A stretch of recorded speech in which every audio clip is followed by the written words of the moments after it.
Oh, yeah. Matrix sweat. Smells like Kung Fu.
I don't think you very often have the opportunity, frankly, to read something and go, you know something, this could really impact how we view a particular genre. Yeah, I think this has that opportunity, and I think people will mimic it.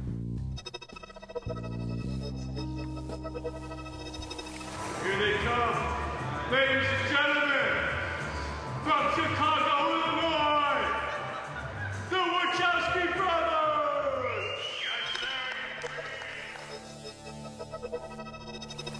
I think the Matrix revolution has begun and continues to grow as time goes by. We were really fortunate that Warner Brothers let us put the whole creative team of Matrix 2 and 3 under one roof. Andy and Larry are in casting, and everybody else is running around like crazy, trying to get it together. It's still early on. We're actually testing some physical fights, and we'll be shooting some special effects for Matrix 2 and 3. Well, we're preparing for the next two films, which means we are trying to flush out what the film will look like. We're trying to organise head castings for the actors so we can design glasses and helmets and head things for them. We've got concept artists working on the movie. It's about 5 times as big and 10 times as difficult to put to paper.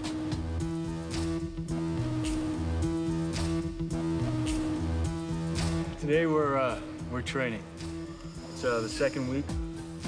Mr. Weaving, Agent Smith is over there learning how to fly punch. There he goes. We've got a long way to go. You know, with two films, there's twice as much as you would normally get on a film, and these two films are more complex than the first film. When we made the first picture, nobody really knew we were doing. We were kind of under the radar. The only people that really had a sense of the movie were Larry and Andy Wachowski. But I don't know how those guys stuck it out as long as they did, because it was going to be made, it wasn't going to be made. The first Matrix, we were in Burbank in a kind of, I don't even know what it was, the empty warehouse. And we didn't have anything there. We didn't have a coffee maker there. Or we certainly didn't have trailers or anywhere that we could actually sit and change. There was like one bathroom. And there was a tiny little office with a couple of people running around, and it seemed very dinky compared to this. You know? Sort of like difference between working at NASA and working in like a cave. Well, I remember, it was like a big accomplishment to get a drawing board. Just to get them to write a check at that time early on for a drafting table was a commitment that they weren't willing to make. And now we have this, really wonderful facility. It's really a dream come true. This time around, we go in with, to some extent, a cult fan following, which is the greatest type of, encouragement that you could have. There's a lot less anxiety about whether or not we will be able to execute a lot of the choreography. We've been through it, so we're not, you know, sort of flying in the dark like we were the last time. We know how hard it's going to be, so it's, we know the challenges we have ahead of us. Well, the thing about it, and it was true of the first one as well, is that, you know, I love the material. You know, I love the material. I love the character, and I love who I ended up working with. So that is something that, regardless of what has to happen, it's just that's the thing that kind of gets me through it. A friend of ours asked us to come up with a concept for a comic book. We didn't have any concepts, started thinking about something. Came up with the whole shebang. Every idea we've ever had in our entire lives is in this one film. It's like a band's first album, the director's first film. They've thought about it for a long time. They really put their heart and soul in it. When I first read The Matrix, there was a great deal about the I don't know, the Eastern influence, the comic book influence that had been meshed into kind of Western philosophy. There's a synthesis from the literature, from the exposure that they've had in cinema, from their lives, from what they're interested in, from what they find funny, from what they find cool. We liked kung fu movies. We like Japanimation. We like Japanimation. We like, you know, John Woo movies. And books that are, you know, science fiction that is about the sort of nature of reality. They really have a grasp of philosophy, of all types of philosophy, of Eastern philosophy, of you know, European philosophy. Mayor and Andrew said, okay, we'd like you to play Thomas Anderson, Neo. I had to read Baudrillard. I had to read Out of Control, which was about systems, evolution, robots. And then there was another book which was Evolutionary Psychology. Those were 3 books that they wanted me to read before I even opened up the script. And he was looking for Morpheus to try to break that veil. And I guess that is something that Baudrillard spoke about sometimes, but not in searching for something, but in what got in the way. Baudrillard's ideas of simulacra, simulation, is an important point within the film, and that what we see in the film as a real object is in fact often a simulation. He does one chapter, I believe, on like religious icons, where the icon starts to represent God and it loses its power of a true connection to God, because then you're with the icon and then you have a simulation of an icon until it becomes on the dashboard of your car. You know, a decay of meaning. You look at a place like Las Vegas where they're building Paris, the casino. The power of simulate, you know, the simulacra is like, you know, it's very relevant, very modern, important issue that youngsters like us are noodling about. I read the Matrix script and really flipped out for it. Thought it was fantastic. Thought that as a script, the first 40 or 50 pages were the best 40 or 50 pages I'd ever read. And then I got very confused. We went into the first Warner Brothers story meeting and they said, okay, now we know we've bought something cool. We don't know what it is. Could you just take us through it once? When I first read that script, I went, wow, am I in the Matrix or am I in the real world? Kind of, how do I get my head around all this? I have to say I didn't understand the script. I mean, I understood the script well enough to say I liked it, but every time I reread it, and every time we got closer, I understood more and more and more and more. I had questions forever, and they would have constantly tried to change their plot, and they were, now, Bill, you just don't understand. I have no idea why people who've read the script of the first Matrix found it confusing. I don't get that at all. Upon reading the script and seeing the conceptuals, you know, at the same time, you know, the immediate reaction is, there's no chance in hell this movie will be made. There's a whole slew of these scenes I see being chopped out or left on the floor. That's just too unlike a large studio to take a chance on something that seems very alternative. You know, I've said to people often that, you know, a movie this smart It's almost a miracle that it got made because it is so smart. It took me a lot of readings and a lot of conversations with everybody to fully understand the script. But I just remember thinking, I mean, they don't really think I'm gonna do this stuff like running, like jumping from one building to another. It's like, well, no, of course I'm not gonna do that. And like running sideways along a wall. It's like, because everything was really specifically put in the script. They want you to understand what you're gonna see. And particularly in an action movie, it's very hard to do that because people aren't either used to reading it or they don't want to write it, you know? And, you know, the legendary stories, you know, you'll see in a Western, you'll see, you know, 1/8 of a page and the Indians take the fort. That 1/8 of a page, the Indians take the fort, could take a month or two of shooting if you're gonna, but you know, that's the director and the stunt coordinator, everybody gets together and plans how the Indians take the fort. When these boys explain the helicopter sequence, or when they explain in the new movies the car chases, when they explain that stuff, they're very clear of what you're seeing, which makes it easier to budget than just the Indians take the fort because you know where you're going. It makes it easier to see what's going to happen, so it's easier to understand the picture. And it's also great because they know what they're doing. Well, it's funny. I mean, one of the great things about them is how idealistic and ambitious they were when they sold us The Matrix. You know, they said, look, we have this trilogy. I said, well, let's just try to figure out one movie, guys. It'd be great to get to 3, but let's try to 1. They said, we want to direct it. And at the time, I said, look, you know, I don't know. I'm going to have a hard enough time explaining to people what it is we're going to try to make here.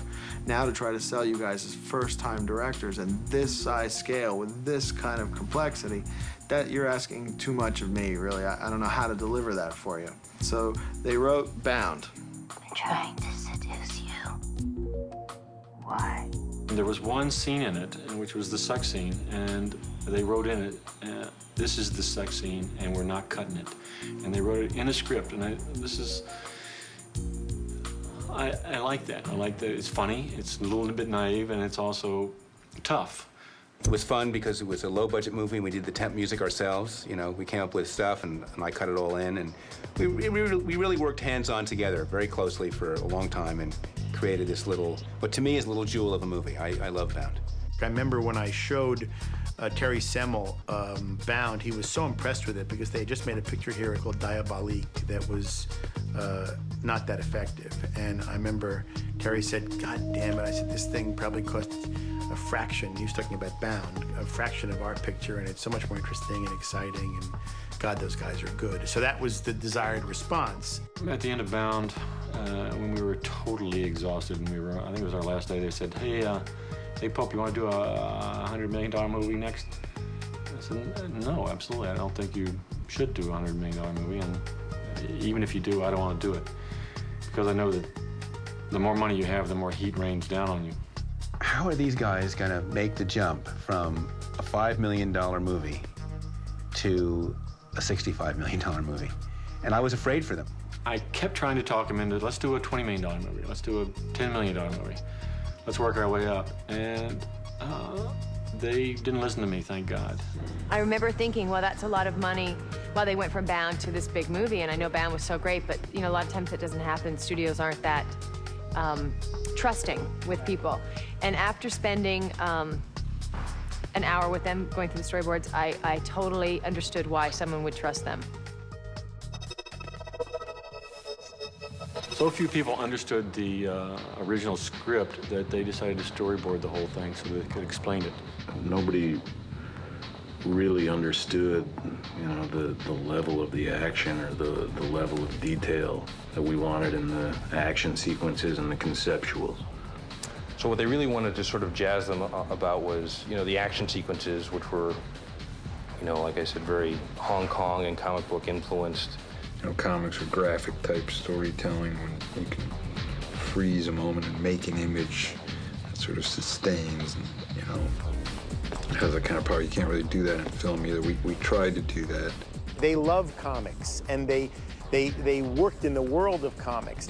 They wrote the first comic book that I ever got a chance to work on way back when. My big break in comics was called Ecto Kid.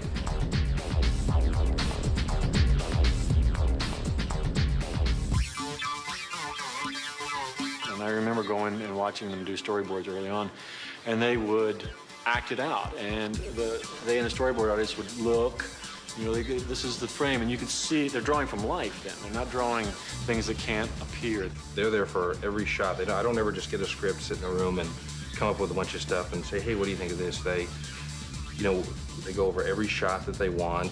What Larry and Andrew are doing sometimes is examining.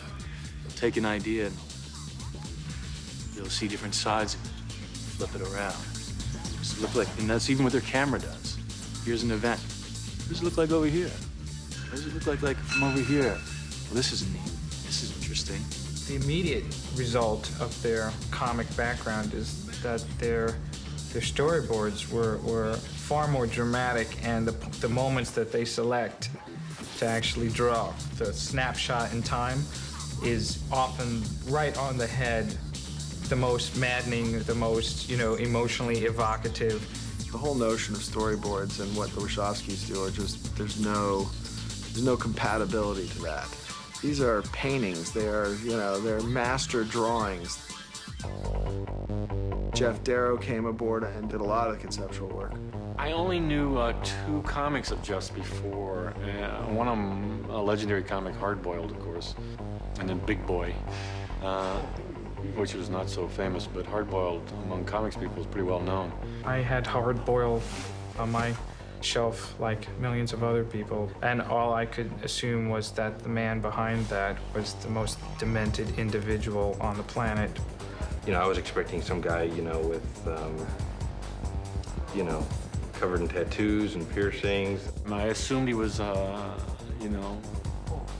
very skinny, scrawny methamphetamine abuser. When Morpheus tells Neo he has to free his mind, you don't gotta say that to Jeff. Jeff's mind is free. I mean, he's out there. I remember they tell me one guy wanted to know what kind of drugs I was taking. Sominex and Metamucil. They'd seen some drawings that I did that could have corresponded to images they had, especially with the sentinels and the robotic part of it. And I think they said that they liked the level of detail that I put in drawing. You draw so many details that it becomes serene. At the same time, inside it, in every section of it, is madness. In many ways, Jeff is wired to Larry and Andy's brain. I mean, they're all wired on the same circuit. During the entire period, they were always, I hope we can get this in there. I hope we have the budget for this, and I hope this looks the same. And at that point, I had no real experience in storyboards, and I had no idea how closely that they were going to get followed. I was amazed that they got everything as exact as they had wanted it. It's right out of their brains. What we had to do really with the film was to, it might not seem a great deal to anyone else, for anyone who's actually kind of work out the nuts and bolts of the film, they're kind of like revelations, if you like. I guess my job is to try and create the environments for Larry and Andy and the actors to sort of work within. What he did, what Australia, the whole art department pulled off, is most people won't believe it. I don't think the largeness, the hugeness, the sort of complex set after complex set after complex set, and he like built them all. They're all beautiful. They're all totally realistic. I think his design was so spectacular that he even surprised Larry and Andy, and he kind of went further than they had imagined. That's a real credit to him. We've sort of fallen back a great deal onto, and utilised, as Larry and Andy wanted us to do, a lot of Jeff Darrow's drawings, which were the original conceptual thing. The case of turning a lot of Jeff's fantastic ideas into reality have meant some adaptations to, because we deal with gravity and not just a piece of paper. But essentially, we're trying to sort of evoke that sort of world that he's developed, which is kind of cool. Well, Owen sets, also being derivative of Jeff Darrow's demented imagination were fascinating to look at. Most of them I wanted to turn into a nightclub after the film was done. I think sometimes building sets is like the Matrix itself. On one side is plywood, and then you walk through a doorway and there's another world. Just being the Matrix, I mean, there's a kind of like a simulation to every object. That's kind of the illusion of the Matrix in itself, Simulacra simulation was very much the case. Basically, my job is to take the script and show people who the characters are by what they wear and why they would wear them in the environment in which they're placed. Should we go to Lawrence next? Yeah. We've got two different kind of looks. The directors come to the second fitting, and then we iron out things like, can you do kung fu? Can you hang from the ceiling upside down so we don't see up your dress? We work out all the practical considerations, and I might use 3 different types of fabric for the same costume. So one might look the same but be stretchy because I have to put it over harnesses or body armor or, bullet hits or whatever. Visual effects, if you do it right, should be a part of the conceptual process, because if you are going after the unseen, then planning the unseen should involve the visual effects design. And Larry and Andy understood that right away, so they brought me in. It went during this time of development. Comic books can have, in terms of their frozen graphic moments, what we really like about slow motion is that it sort of brings some of that quality to action scenes. But what we also like is we like to move the camera. So we started off and we had this concept of shooting something in slow motion and moving the camera at regular speed. And Bill Pope, the pussy, wouldn't strap a rocket to his back. The discussion was, we put a rocket on a dolly so that it zooms real fast. Well, that wasn't really practical because you wouldn't really be able to focus and see the shot. So it had to be some sort of effect. Somewhere along the line, they connected up with John Gate. I don't know how. When we started preparing the first movie and started looking for a visual effects crew that would work with us, and we went to all the usual suspects. We went to ILM, we went to Digital Domain, we went to all these entities that are well thought of in the world of visual effects. Gated was not part of that group. I mean, he was outside that world. They showed their boards a few places. Each time that they had done that, they tended to have a similar reaction.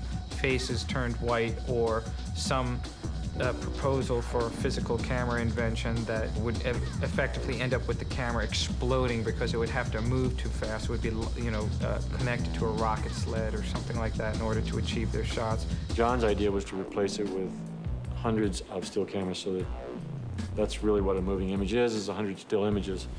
You can make it look like a motion picture image rather than a still image.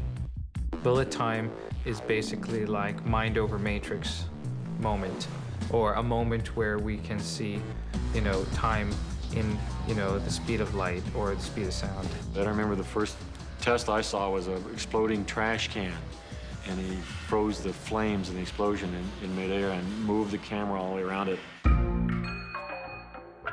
Yeah, bullet time was really the technical hurdle, but the conceptual, nut to crack was the portrayal of the real world, which was, oddly enough, the most bizarre part of the movie, which turned out to be the place where, horrendous, hideous biomechanical beasties lived and ruled and enslaved mankind and all of those things. I tried drawing the Sentinels and I didn't get what they wanted. And they called in a couple other guys and they had them do it and they couldn't get it. And I talked to them a little bit again. I said, let me have one more shot at it. And I drew it really, for me, razorly fast. I drew it in one morning because they were going to Warner's.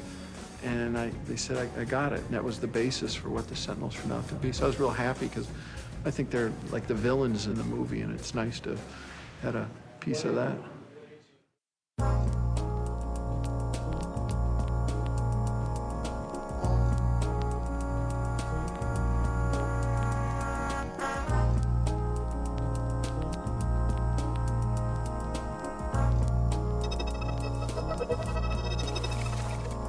My kung fu, it's just no good.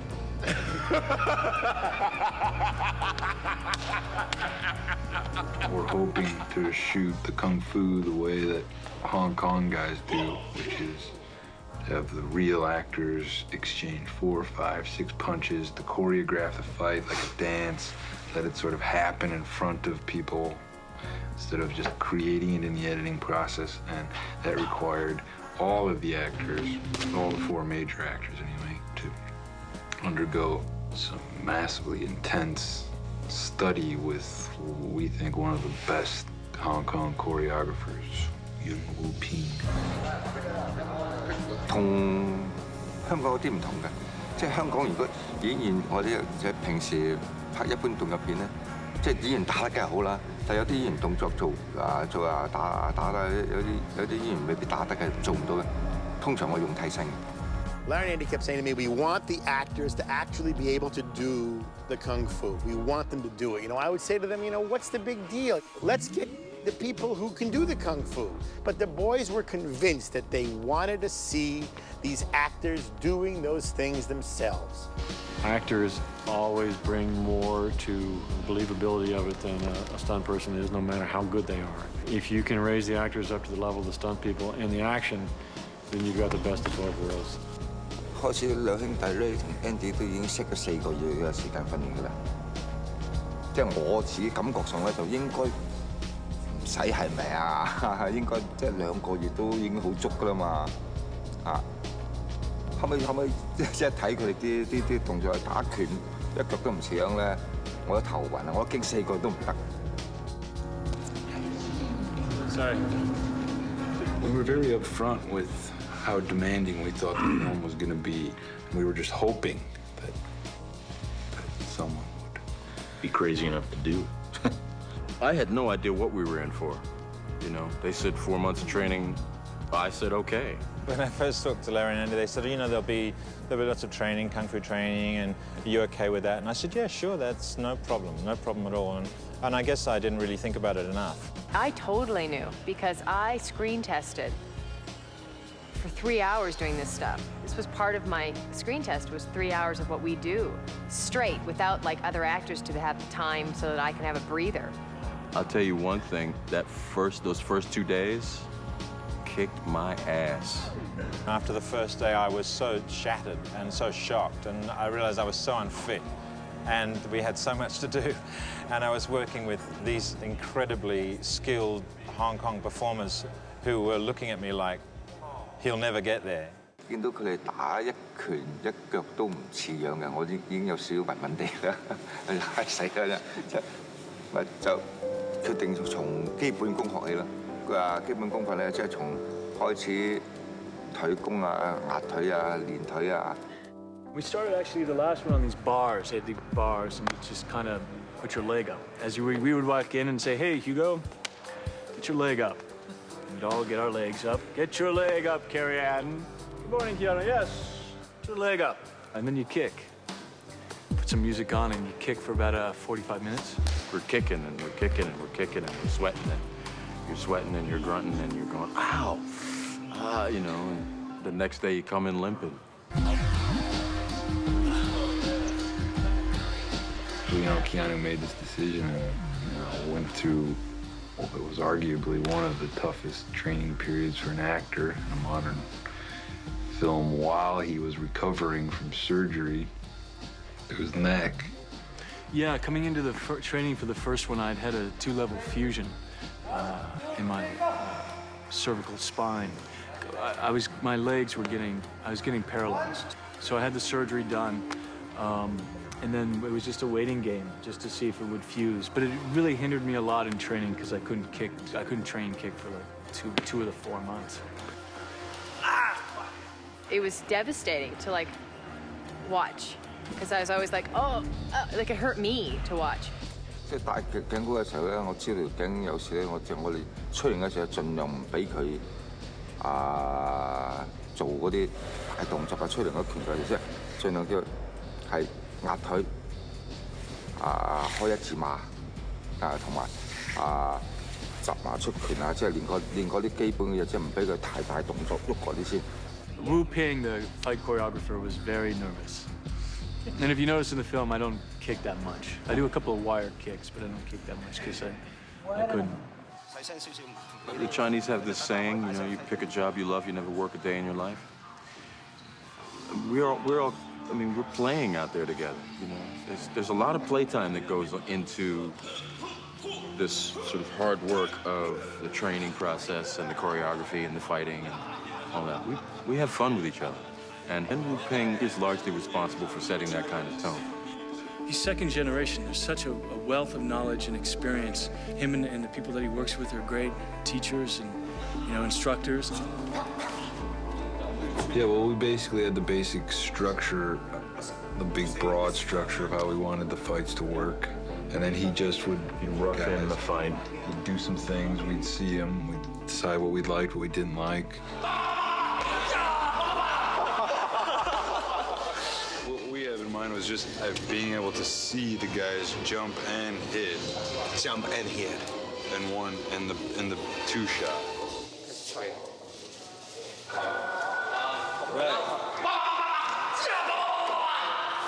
How do they hit? I mean, is this just a takeoff? 他们最后撞就是这撞。Is this? 最后两个人在空中撞。也是这样，在空中一去，他拿我枪，我好像就空中杀。And when he fly, he actually fly out of the shot. Another one out of the shot, and then one shot they hit each other. That's what he's thinking. That's what I thought he was thinking. All right. Okay. So you want to see them hitting, flying, hitting in one shot. Is that what you're thinking? That's what we were thinking. Too hard. 是不是太少？唔緊要嘅，我哋用。Oh, instead he doesn't have enough people to draw. Guys. We'll get on there. Okay. Let's go.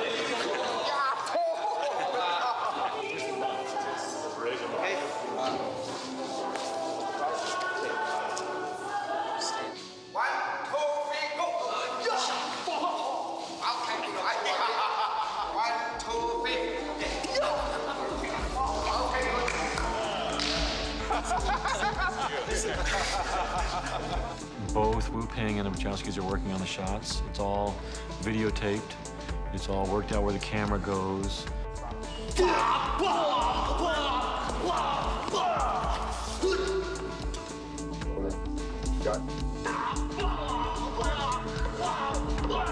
And then basically they would start training the actors with the team to learn those exact moves, and they would just practice it over and over and over and over. Sure we don't move on that? Just stand still, huh? Yeah. Okay. Coming at you. Okay. I mean, the dojo fight with Keanu and I can't even tell you how many times we practiced that. And, like, just the first part of it. You know, we spent like the first 2 months on just the first movements. You know. He would look at us and develop with us, collaborate with whatever our body styles were, what our style was. He'd let that develop. 只每個人就強項個都差唔多啦。我 K 嗰啲就即係女人個身形美感嗰出，我俾威一教佢威一跳啊、彈啊，即係走路啊，即係個姿勢靚些少咁樣，即係佢呢啲係佢強項，佢動作即係有少美感咯。Lawrence 咁樣咧，佢本身，我覺得佢本身可能天生嗰種彈跳好啲啦，同埋 Keanu 咧，我覺得佢就好勤力，即係次覺得自己好似好唔夠咁樣，即係有時點我哋禮拜日休息嘅嘛，有時禮拜日都要求我哋再練啦，即係練好啲。即係我覺得佢即係 Keanu 咧，佢個性格就好勤力，好想做好件事。So maybe, Commander. Good. Pam pam. Bang, bang. Maybe I can go. Can I go like this? Yeah, no problem. And then step in. Yes, no problem. And then. Yes. Hugo 咧，我覺得佢就比較硬淨啊，即係好似好啲人咁砰砰喎，佢真係好似嗰啲人咁啊，即係佢係好硬淨。Okay, good. Not too much pressure, but enough, right? Solid, yeah. So.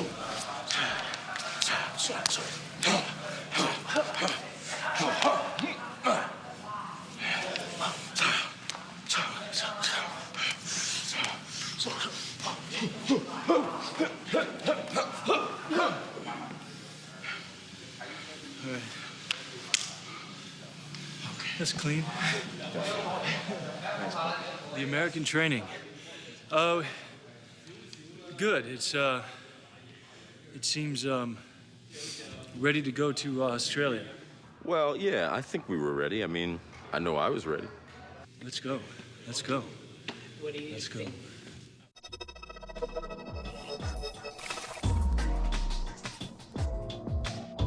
Sydney's a beautiful town, I gotta tell you. I've never seen nothing quite like it. Gorgeous. Australia provided several things that were all related to economics that brought the cost of the film down quite dramatically. It's odd that studio was so hands-off with fairly new directors. I mean, they had done Bound, which was a great film previous, and I'm sure they had confidence, but obviously the budget had escalated quite a bit further than Bound's budget. We didn't have as much immediate supervision, and I actually believe that ultimately allowed a lot more artistic integrity. That's one of the reasons why we ended up going to Australia. I think the brothers knew instinctively that a long way away is better, especially for your first big movie. No, we saw it as a way of making a movie. Could have gone anywhere, basically. On the first day of the shoot, we had a kind of blessing, a Buddhist ceremony. We had a big pig, big feast. Let's get some fruit, some candles, some incense. Auspicious day. We just started filming, and we now look forward to like 5 months of filming, and we're just like at the beginning. It's almost hard to imagine the end part of it. I felt like there was a really great excitement about it. I remember when we showed up, meeting the people who were building the sets. It was in a new studio. You know, costumes were being built. We were getting ready to go, and it seemed like everybody who was working on the picture had a genuine enthusiasm and excitement about what they were working on.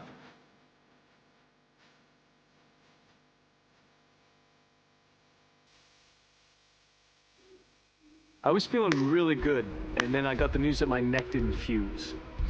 And so we had trained. What we try to do is train for the train and then fight. And then do the other, you know, and then train, have a chunk of time and train and fight.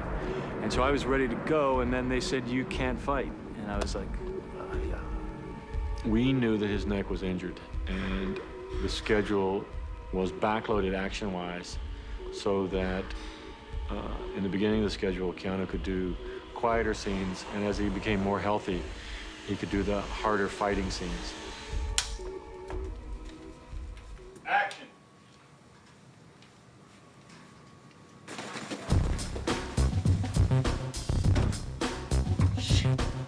He needed to look ill at ease in his clothes, his suit at work, and kind of like someone who'd just woken up. So he was just a little bit disheveled and nothing quite fit him properly. The brown coat, the brown jacket. Oh, it was fun. We went shopping for that. We went, I remember one of the first experiences I had with her was just going to a flea market, and to an antique kind of flea market, and just walking through it and looking at, because we saw some shapes that worked on me and didn't work. The most important part is the reveal. Yeah. And a bit of the guy in a box. Guy in a box. What if they? You guys met Robert? Sorry. This Larry. is Mr. Steadicam. Hey, how are you, Robert? Mr. Stanley. The bailout guy. The parachute. Save us. The good thing about two directors is they can act the movie out for you. So show him that shot again, guys. Go frame up this stuff. This is the good thing about having two directors, I think. They can act out all the scenes and they can. Action. Oh, got. Somebody's gonna be here. We're gonna have somebody doing photograph. Nice to Yeah, we'll see it, and he'll say something. Stand by. Action.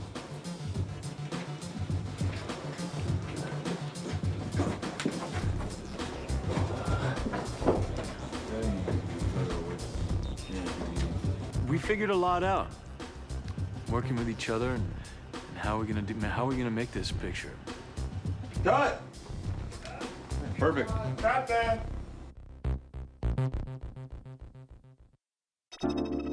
Keanu's first trip back to the Matrix. This is Keanu. Once the veil has been lifted from his eyes.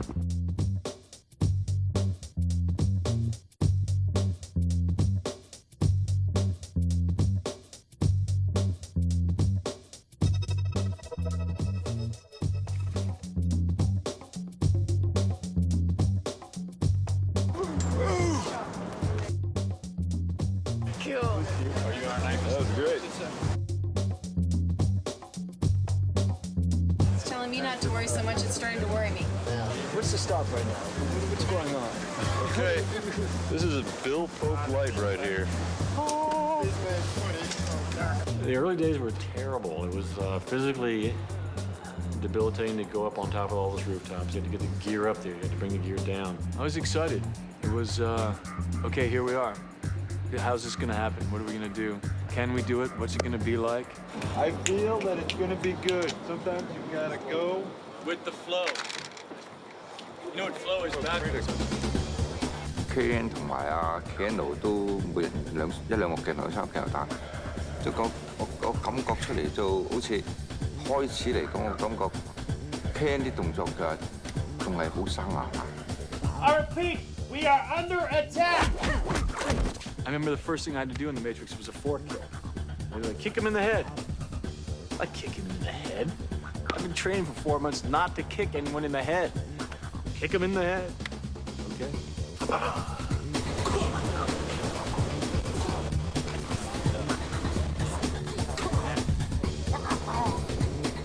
Keanu 有一個鏡頭，即係捉住人，即係啪啪啪啪踢幾腳嘅，踢幾個基本上個前邊有幾個已經 OK 啦，佢仲想要好啲，所以我嘥嘅我哋就要 cut。Keanu 好似有啲唔高興，我點解唔俾我跑啫？即係我同佢解釋話，我哋係專業人士嚟嘅，我哋話 OK 就一定 OK 嘅，你放心啦咁樣。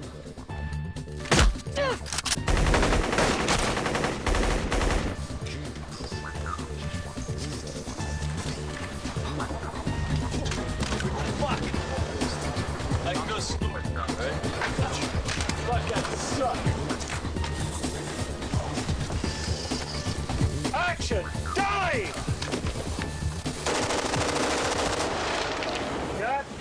Oh my gosh, and that first day we did it on the rooftop, I woke up with it, like my neck went out and I couldn't move and I was crying, you know, thinking, oh no, and they brought a masseuse over to get it out and we did it. Thank God for Advil. Oh, yeah, very good. Yeah. And act.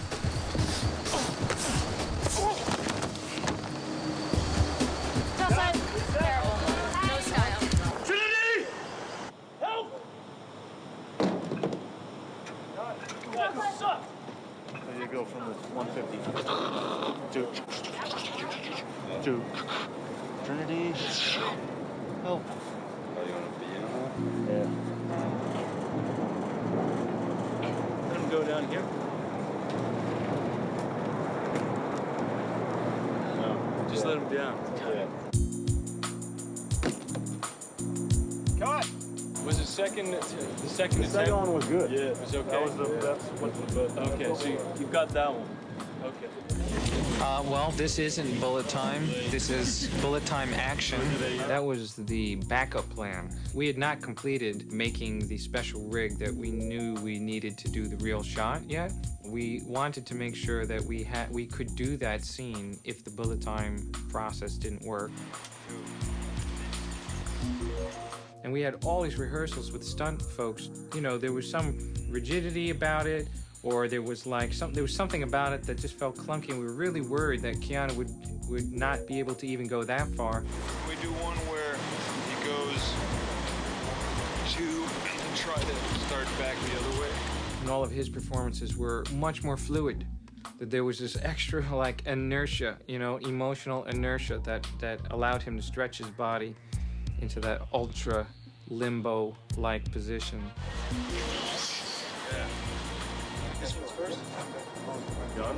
I mean the hit. Yes. Okay. Okay.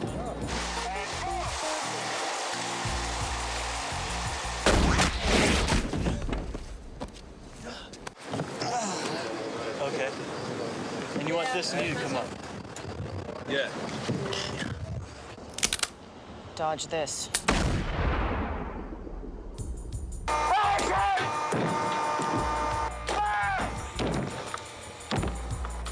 Okay, let's complete checks, please. Anybody shoot?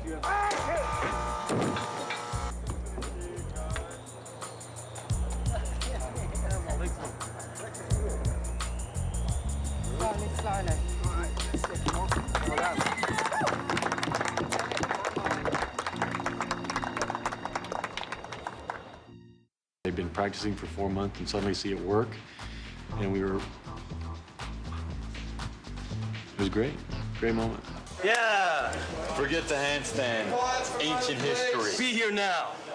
You gonna rehearse? You want to? Yeah. Well, I haven't kicked with the guns, and I haven't done with the coat. Good idea. Let's check your frames. Let Reeves warm up.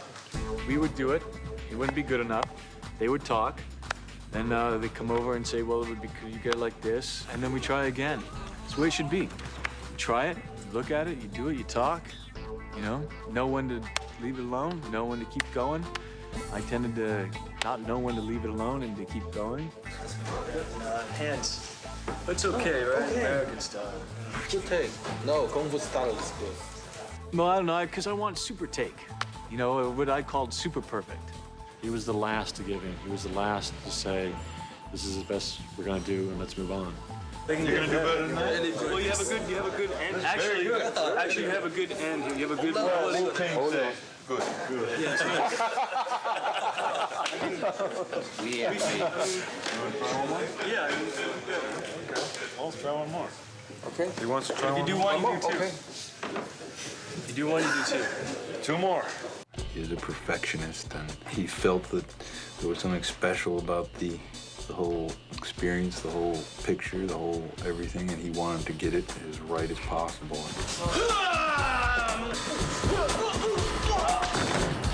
Keanu, of course, wasn't satisfied. It had to be super perfect.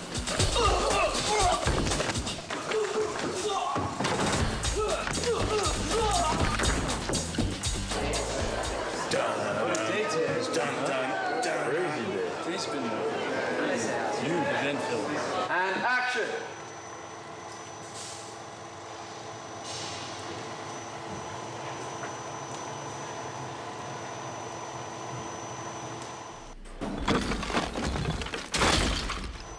Cut! 8 days till Dojo. 8 days, that's an eternity. That's an eternity.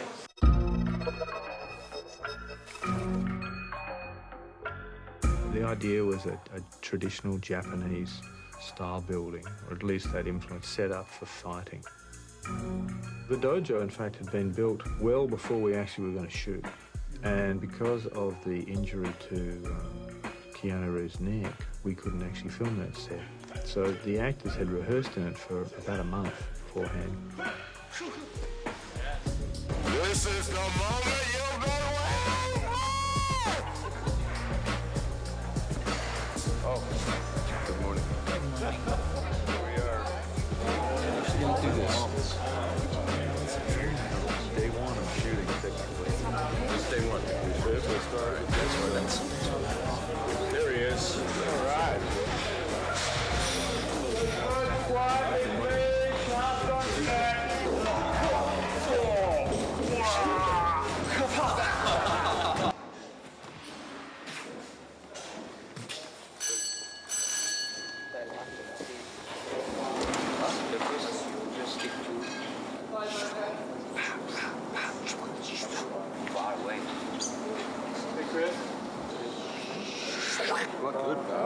Good. It's good. Happy there? Yep. There needed to be a lot of room for Morpheus to be able to do this extraordinary kind of eagle flying kind of kick. And they used a heck of a lot of light in it. Incredible amount of light, high-speed cameras.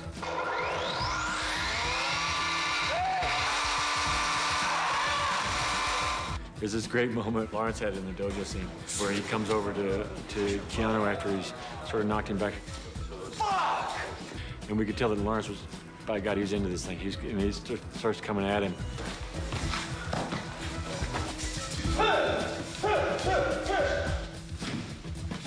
Cut! The most surprising thing was that we hurt each other a little bit. You know, we bruised each other up pretty badly. When we were training, you had no contact, or you'd have light contact. And then there were certain moments where you had to have more power. You know, we weren't pulling. You know, we had been practicing these movements for like 8 months, but we hadn't really gone full out until I think we got there.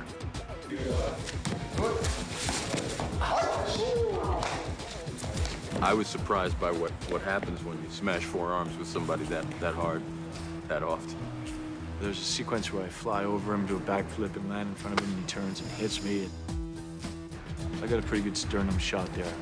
After the kung fu, the dojo scene, Lawrence and Keanu were both just covered in bruises and scrapes and burns from the Tommy mats and, you know, harness burns from the rope, from the wire work.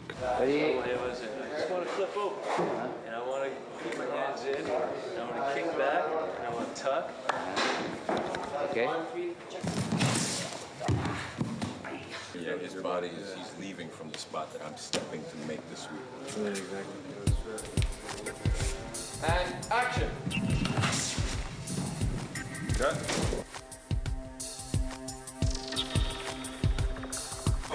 喺度，佢定喺，佢定喺定。後尾再訓練嘅時候，我感覺到有少少問題，我再執佢，再改佢。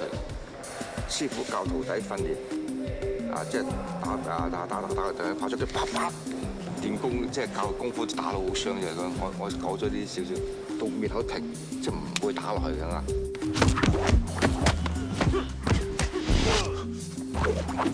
將啲少少嘅嗰啲訓，好似有啲訓練嘅感覺去嘅。Know what you're trying to do? I'm trying to free your mind, Neo. During the subway sequence, Larry and I got sick. We were in down coats in the summertime. It was a cold set. It was a damp set. What looks like a really simple scene just took forever and ever.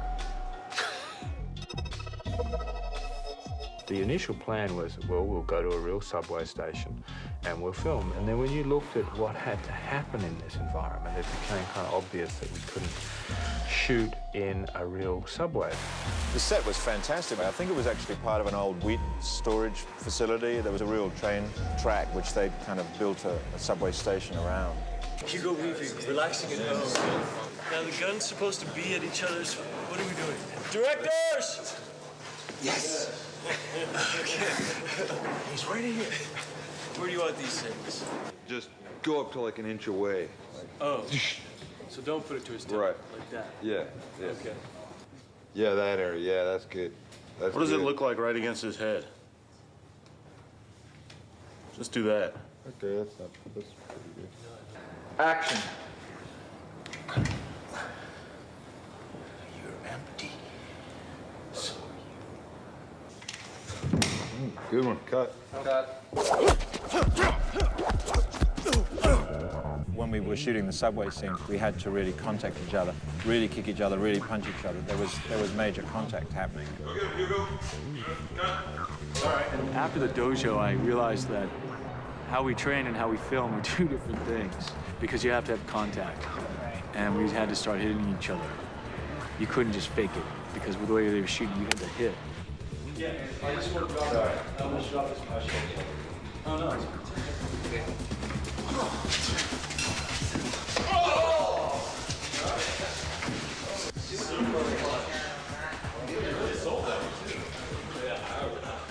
I find particularly taking the hits more difficult than delivering them.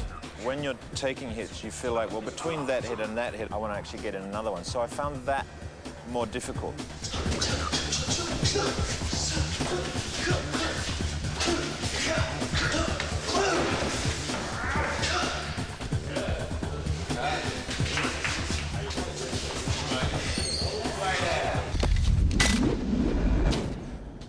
When the wire hits you, if you have your feet higher than your head, it'll fucking spin like this. You should have your feet lower than your head. I got to work with an exceptional stuntman and Chad Stahelski. When I speak about the fights and the action, I think of it as the two of us.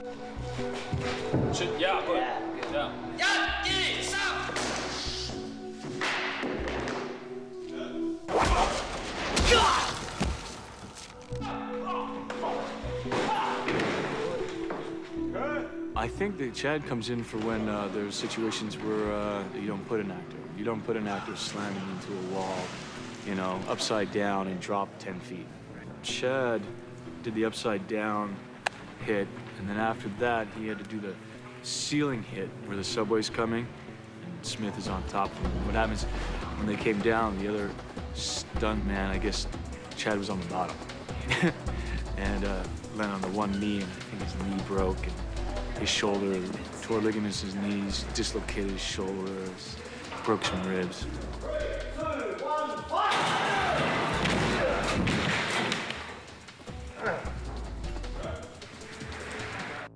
They had this contraption, the monster, which was a hydraulic air pressure. It kept driving people into the ground. So Darko went he had to crash to his newsstand. That was very scary for everybody because we thought he might have, been very badly injured or perhaps even killed, and we were really worried about that, and that was a horrible evening for everyone.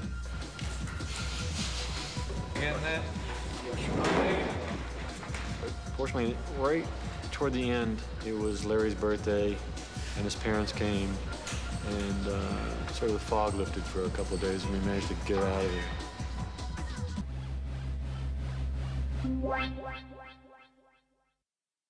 We're trying to get the Nebuchadnezzar finished for filming next week. There's always those final last-minute adjustments we're going to do. I remember everyone was excited to walk on the Nebuchadnezzar. That was really a cool day. It was exciting. It was like a new world going into a new thing. And it was sad, too, because we had to say goodbye to the wire team. It's heavy.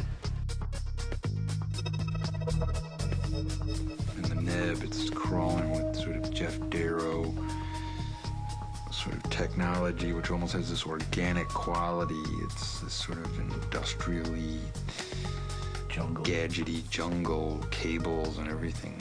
It's built long before the movie takes place, so it's an old ship. It's been around forever. It's just kind of been held together by the loving care of the crew. We just wanted to look old and put together and not, not Star Trek-y where they're all components. They had to look like they're constantly putting it back together and using pieces from this and that. And they really tried to bring the guts of the spaceship, if you like, out into the spaceship as opposed to burying it behind the sort of normal vac form sort of style thing that you might see in a lot of spaceships. Everything is considered. Even the wires in the Neb, there was, the blue and red wires, arteries and veins, representative of this kind of, living tissue in this steel ectoskeleton. That marriage of machine and man everywhere in the picture, everywhere. It's different. It's almost Chinese, Sanskrit. It's not even numbers. It's weird. We've almost become other characters. That's Raindrops on a screen effect. Oh, yeah. There's a lot of work been gone into buying various old dentist chairs from the 1920s, which we have taken ideas from for making the ecto chairs. And take it right down to the ground, please. And I loved the chairs, and I loved, you know, the whole, the brutalness of that needle that goes in your head. You know, the crudeness of it. You wanted to know. And then we, began to kind of just get it all done. And it was, as usual, it was a rough ride because there was just visual effects that weren't coming in time, and we had to do TV spots and a trailer, and we needed visual effects in the trailer, and they weren't ready yet. I mean, it's always a whole, tense, tension-filled moment when you're preparing to release a movie. In the last week of mixing, I took out 2 frames because the visual effect had come in and it wasn't exactly what I thought it was going to be. And I felt that this cut wasn't quite right. I figured this is the end. This is what's going to be there forever now. And I wanted it to be right. I remember me and Lorenzo sat down and they showed us the picture, and it was just, we were so just out of our minds. I was completely blown away by it. It exceeded my expectations. I knew then that we were going to be a success. The first time I saw it with an audience was a thrill for me. It was just the excitement that ran through the audience. The fact I sat down in the audience and I could feel them going with it. I could just feel them following the beats that we'd put in there. They were with them all the way, and there was applause halfway through. There was a standing ovation at the end. I remember being completely blown away with Carrie-Anne's the whole opening sequence, because I hadn't seen any of that, and how powerful that was, and what a great opening that was, and how Trinity worked really well. I'd never seen myself in a movie before, and so I had a really hard time. All I could see was everything I felt I did wrong, and I just was like cringing at everything I said, and it was just really, anytime I came on, I just had to do this. 2 things happened to me when I saw the film. First was that I remembered suddenly all the philosophical and spiritual lessons that are layered throughout the film. I had completely forgotten about that. And Morpheus scared the shit out of me. It was much more suspenseful than I thought it would be. I found it very moving. I was just amazed that they did what they set out to do. When the film was coming out, and then, we'd hear stories about people going, more than once, twice, 3 times, 9 times, 10 times, 11 times. And then some of the emails that they were getting and some of the responses onto the film's website. And then when we heard, people dressing up as characters, I didn't expect that at all.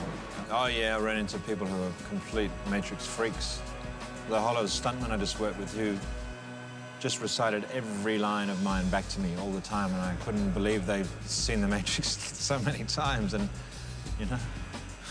And what was really gratifying to me, though, is, I'll be taking a taxi someplace, or I'll just be in some non-movie situation, and it'll come up that I edited The Matrix, and people will want to talk to me about it. People want to tell me about how much it changed their lives, or how much they saw the world differently, and that to me personally is so exciting, to be, a small but significant part of a movie that can affect people on that level. That's what success is. To be in one film like that in your lifetime makes you extremely lucky, right? Extremely fortunate to be involved in a project like that. I've had the good fortune of being involved in 2. With Apocalypse Now, which is not the commercial success that The Matrix is. Domestically, it grossed about $171 million, which is an enormous amount of money, and about $270 million foreign. So we're looking at a $450 million grossing movie, which is, in terms of Warner Brothers, it's the highest grossing film they've ever had. For Warner Brothers, it's done a great thing for our studio, which is the hardest thing to do, which is to have a great reputation for going cutting edge and innovation, and they really brought it to our studio. I hope they never leave. I didn't go to the awards. I just didn't think we'd win anything. A couple years ago, I had essentially the same 4 nominations for a movie we did called Die Hard. And we had the same nominations and won none of them. I had the good fortune to be at that Oscar awards ceremony, and it was fantastic to be in the audience and to have, you know, the film announced. I went into that evening at the Academy Awards thinking I had a shot, but thinking I wouldn't win. And I remember saying to my wife at one point, sitting next to me, I said, "It's really boiling in here, isn't it?" And she says, "No, it's really pretty cold. The air conditioning's up full tilt, I'm freezing."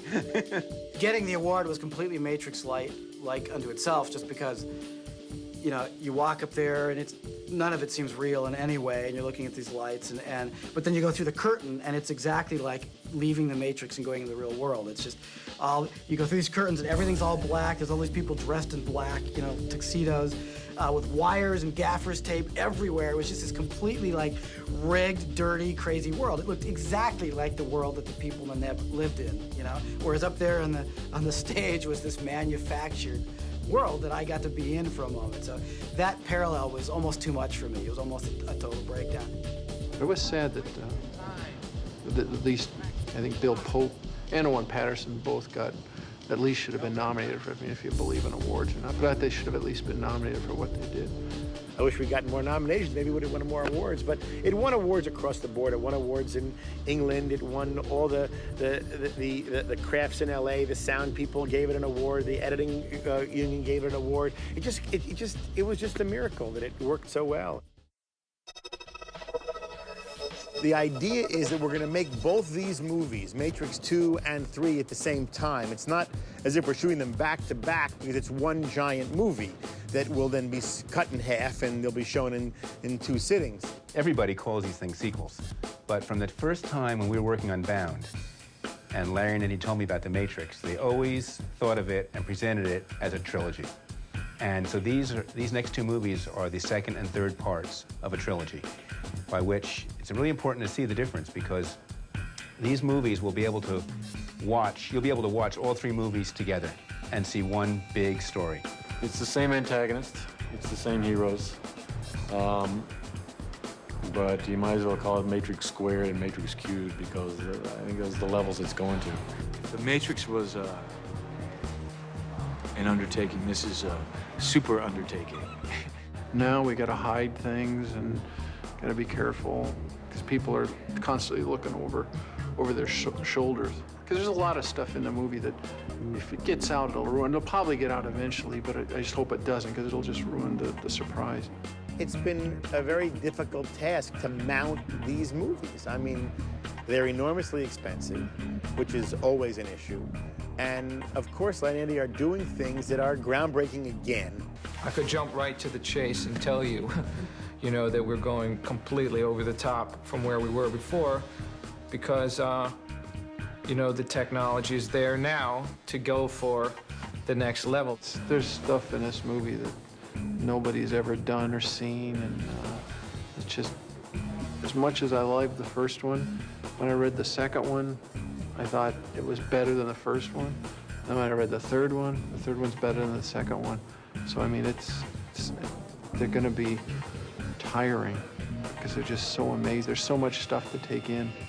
I really like it. I like the revelations. I like what Neo finds out about. He found out what the Matrix was, to a certain extent. And in this piece, he gets even more insight into how the Matrix works. Well, this time we know the end of the story. And this time we know what worked and what didn't work. I'm really anxious to see what the look will be in the real world in the next 2 pictures. That, I think, will be probably, or has the potential to be something really, really interesting. You know, you should study up on your Hegel and Kant and Descartes and Judeo-Christian traditions and all the different things that are going on, because it's explored in the second and third movie. And when you see them as a whole, I think you will find there is a philosophical overlay to this entire thing that is quite profound. It's very rare that you actually get to merge what you do with what you believe in. And The Matrix has so many principles that I dig. So I think people are gonna love it.